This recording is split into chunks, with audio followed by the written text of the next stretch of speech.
സ്റ്റേജിൽ കയറി മൈക്കിൽ സംസാരിക്കുന്നത് ആദ്യമായിട്ടാണ്. എനിക്കിന്നത്തെ പാട്ടുകളൊക്കെ കേട്ടിട്ട് എനിക്ക് തന്നെ ഒരു ഉത്സാഹം വന്നു, എന്തായാലും സ്റ്റേജിൽ കയറി 4 വാക്ക് പറയണമെന്നുള്ളത്. എന്തായാലും ഇന്നത്തെ പാട്ടുകൾ തമിഴ്നാട്ടിൽ നിന്ന് ഒരാൾ വന്ന് ഇവിടെ തമിഴിൽ പാടിയാൽ ഇത്രയും നന്നാവോ എന്നുള്ളത് എനിക്ക് സംശയമാണ്. എല്ലാ പാട്ടുകളും അടിപൊളി പാട്ടുകൾ. ഞാൻ ഏറ്റവും ഫ്രണ്ടിലാണ് ഇരുന്നിരുന്നത്. അപ്പം എല്ലാ പാട്ടുകളും നമുക്ക് സാറ് പാടിയ പാട്ടുകൾ നമുക്ക് വളരെ സൂപ്പറായിട്ട് പാടി. എനിക്ക് വളരെ അഭിമാനമുണ്ട് സാറിനോട്. സച്ചിദാനന്ദൻ സാറിൻ്റെ പാട്ട് വളരെ സൂപ്പറാണ്. മറ്റേ സാറിൻ്റെ പേര് എനിക്കറിയില്ല, എന്നാൽ ആ പാട്ട് അതിനേക്കാളും സൂപ്പർ പാട്ടുകളായി. എല്ലാ പാട്ടുകളും, അത് പല പാട്ടുകൾ കേൾക്കാനും എല്ലാത്തിനും. പിന്നെ തമിഴ്നാട്ടിൽ നിന്ന് ഞങ്ങളൊക്കെ ഇവിടെ ഞങ്ങൾക്ക് എത്രയൊക്കെ ഒരു തമിഴിലെ ഒരു പാടാനും ഇതൊക്കെ ഞങ്ങൾക്ക് കേൾക്കാൻ വേണ്ടിയിട്ട് ഇത്രയും ചെയ്തതിൻ്റെ സാറ്, ഇവിടുത്തെ സ്പേസിൻ്റെയും അതുപോലെ തന്നെ നമ്മുടെ ശ്രീരാമേട്ടൻ സാറ്. പിന്നെ ചെറുപ്പം മുതൽ സാർക്ക് അറിയാം. ഇവിടെ ബദനി സ്കൂളിലാണ് വർക്ക് ചെയ്യുന്നത്.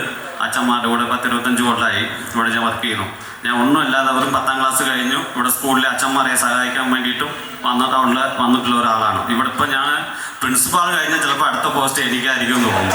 അപ്പോൾ അച്ഛന്മാർ നമ്മളോട് അത്രയും റെസ്പെക്റ്റും ബഹുമാനം. അതുപോലെ തന്നെ നമ്മളും സാധാരണ തമിഴ്നാട്ടിൽ നിന്ന് വന്നു കഴിഞ്ഞാലേ എല്ലാവരും വിചാരിക്കുമോ തമിഴ്നാട്ടുകാരാണ്, എന്തെങ്കിലും കട്ടുകൊണ്ട് പോവോ എന്താണെന്ന് അറിയില്ലോ, ചെറിയ ജോലിയിലൊക്കെ തരും. പക്ഷേ ഇപ്പോൾ നമ്മൾ എല്ലാ അച്ഛന്മാർക്കും സ്കൂളിലും അതുപോലെ ശ്രീരാമൻ സാറും വന്നാൽ ആദ്യം നമ്മളിവിടെ ചോദിക്കുക അച്ഛന്മാരുണ്ടോ എന്ന്. അതുപോലെ നമ്മളോട് വളരെ ഒരു ഹാപ്പി ആയിട്ടും ഈ സ്പേസിനോടും ഇതുപോലെ ഇനിയും പരിപാടികൾ ഇതുപോലെ തമിഴിൽ ഉണ്ടാവണം എന്നുള്ളതാണ് എൻ്റെ ഒരു ആഗ്രഹം. അപ്പോൾ എൻ്റെ ഇവിടെ വർക്ക് ചെയ്തവർ കുറച്ച് പേര് തമിഴ്നാട്ടിൽ പോയി. ഞാൻ അവർക്ക് ഇതിൻ്റെ ലൈവുകളൊക്കെ ഞാൻ ഷെയർ ചെയ്ത് കൊടുത്തു. അവരെല്ലാവരും കേട്ടിട്ടുണ്ട്. എല്ലാവരും നല്ല അഭിപ്രായമാണ് പറഞ്ഞത്. ഇതുപോലെ ഇനി ഉണ്ടാവണം. അത് തമിഴിൽ അടിച്ച് നോട്ടീസാണ് സാർ വിതരണം ചെയ്തിട്ടുള്ളത്. അതെനിക്ക് വളരെ ബഹുമാനമുണ്ട്.